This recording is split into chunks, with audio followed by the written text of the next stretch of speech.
Mirror, mirror on the wall, who talks the biggest load of shit of them all? Why, it's you, nature boy, not that plastic Botox-faced bastard of a daughter. Woo! Whoa! Ric Flair says that Charlotte Flair is going to complete the greatest storyline of all time. And how can that possibly be when Charlotte's only ever storyline is being a Ric Flair wannabe? Welcome back, guys. And Ric Flair has made a lot of ludicrous claims over the years, especially when it's to do with his daughter. We know he likes to claim that Charlotte is the best of all time. She's the best performer, best talker, best in-ring worker. Basically, she is the best in Ric Flair's eyes. But now he's adding another title to Charlotte Flair, and that is giving her the greatest storyline of all time. It hasn't even happened yet, but Ric Flair is adamant that Charlotte returning from injury and becoming a women's champion for the 15th time will be the greatest storyline of all time. And how can that be? It's not even a storyline. It's just simply Charlotte Flair returning and getting booked to win a match. I don't ever recall Charlotte Flair having a proper storyline in her entire WWE career. I mean, correct me if I'm wrong, but literally all she does is say, I'm the queen, I'm the best.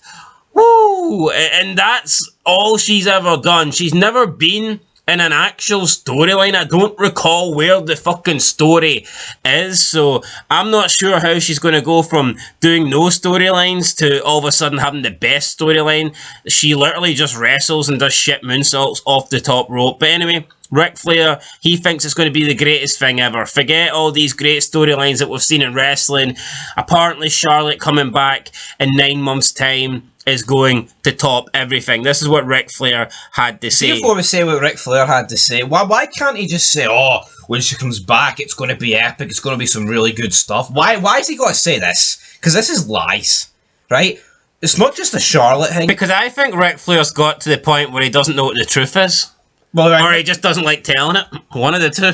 Right, maybe that is the case, right? But there is nothing in wrestling in 2023 that's going to surpass anything in the past that's considered the greatest ever, right? That's the reality we live in, and it sure as hell ain't going to be fucking Charlotte Flair coming back for our 17th title run. But according to Ric Flair, Charlotte Flair coming back and winning the title is going to be better than Paul Bearer bringing back Undertaker's, supposedly dead brother Kane and having that riot. It's going to top that. It's going to top that. You think of all the storylines, that this is going to top everything we've ever seen.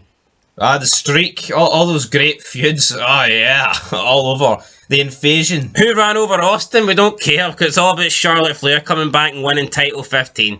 Yep, I mean, it's all about... oh, come on. It's ridiculous. I mean, did Kurt Angle not come out and no one say Charlotte Flair's the greatest of all time as well? I mean, this doesn't even touch who attacked Enzo or who's Kurt Angle's legitimate son.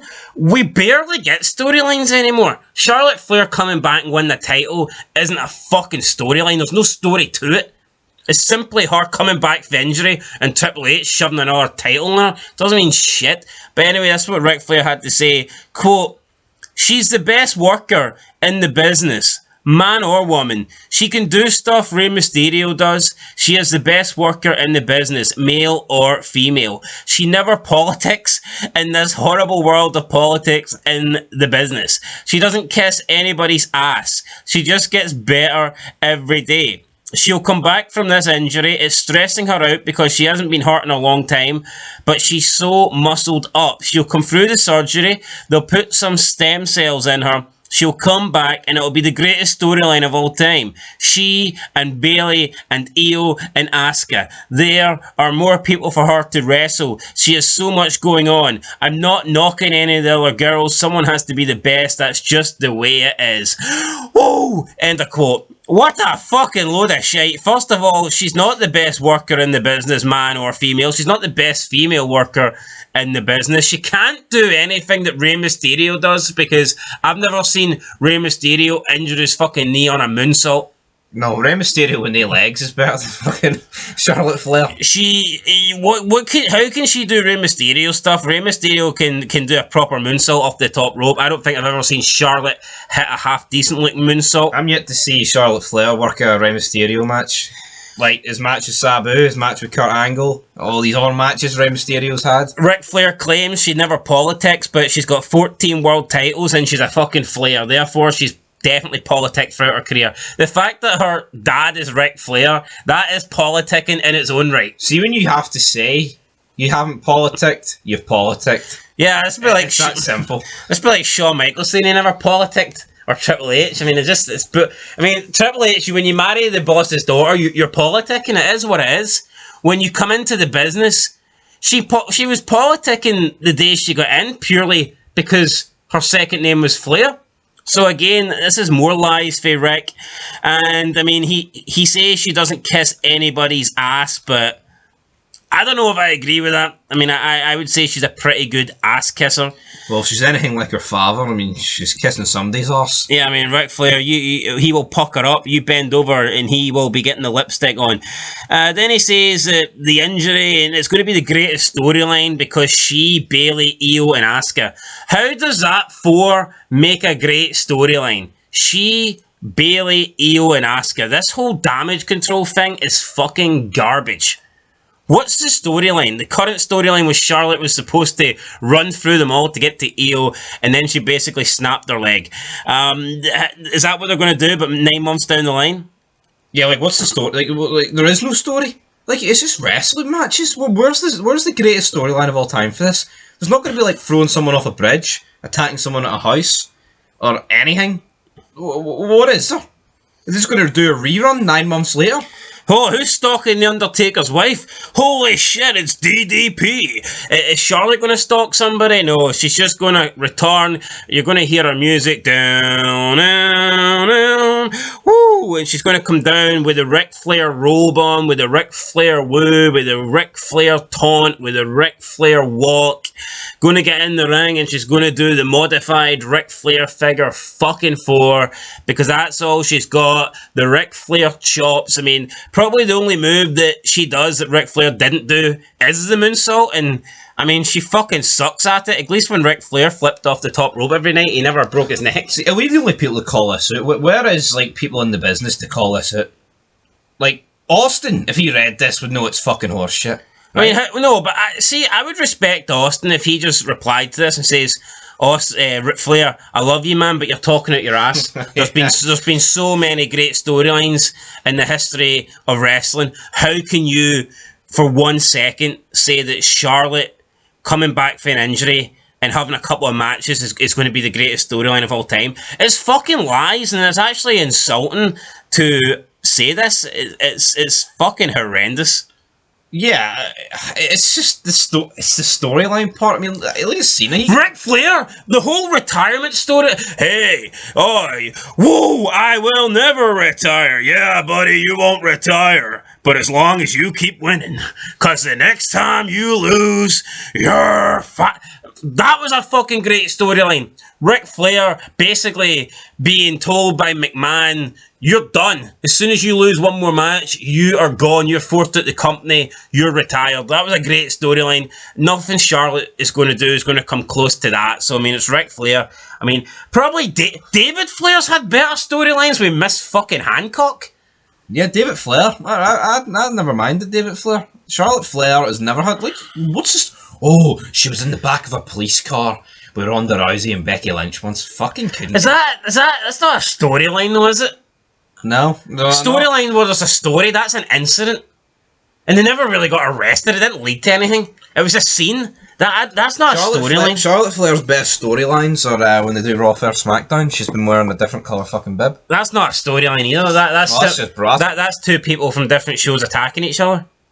Yeah, no, but the story is Raw and SmackDown. I mean, that's not a story. That's a feud. That's a rivalry. There's no story. Yeah. A storyline. Where's the story? There needs to be a story. There's a difference. A story is who ran over Austin and Commissioner Mick's trying to find out who done it. I know, but it is a story. It's just a shite one. No, it's not. How is it a story? Because it is. That's just a feud. So hold on. Like Tyson Fury versus Usyk's a storyline. No, who's saying that? You're basically saying that. That's what WWE would say is a storyline. It's not a storyline. That's what they would say it is. So what storylines have WWE currently got at the moment? Anyone who's in a match for each other, so they've got a storyline going. Who's saying that? You're saying that? Well, I think if people are I think Raw vs SmackDown is a shit storyline. I think a storyline needs to have a story, and according to you, there is no storylines in wrestling. There isn't. Yeah, but not a storyline is who attacked Enzo, who is Kurt Angle's illegitimate son, who is it? And they're trying to find out week by week. That's episodic storytelling. Yeah, but Raw vs SmackDown's like a month build. If you think that's a story, then I don't know what to tell you. I'm not fucking saying it's a good story. It's not a bad story. It's not a story. Ah, come on. No, it's not. It is. It's a pish one, but it's not. I mean, it's fucking awful. No, I'm not saying it's good. I disagree. You disagree? That's alright. That has to be a story. No, but according to you, that means there's been about 3 stories in the past 15 years. Aye. Alright. Fuck that. What about Cody Rhodes? He wants to finish the story. He doesn't know what a story is. So he's just finishing the feud. But you could, I would say so. You could, everyone could argue their storyline's winning the world title. I know. That's a pish storyline. How can Cody Rhodes come out and talking about finishing the story? Oh, my story's to win this belt. Like Austin said, if you're not in wrestling to win the World Heavyweight Championship, then get the fuck out. Get out. You know, so I mean, come on. Anyway, guys, that's it. Ric Flair, he needs to get out. Maybe Christian was right. What we Ric said. Flair's my respect. Was Christian right? What he said on AEW a couple of months ago? Aye. Ric Flair should have died 20 years ago. Yeah. I'm actually going to... No. 10. 10. See, once he did that... Way off with Jay Lethal, it's done. No, the WWE 13. Hey, Daniel. Hey, Daniel. You fucking suck, Daniel. Yeah, Daniel Bryan's the smartest guy Tony Khan's ever met, and he got fucking wrecked by an absolute drunk at his head. I'll tell you what, was that a storyline? Ric Flair being drunk at the video game? Was that a story? It was a good one. It's better than anything Charlotte Flair's done. Anyway, guys, that's it. Catch you in the next one. Peace.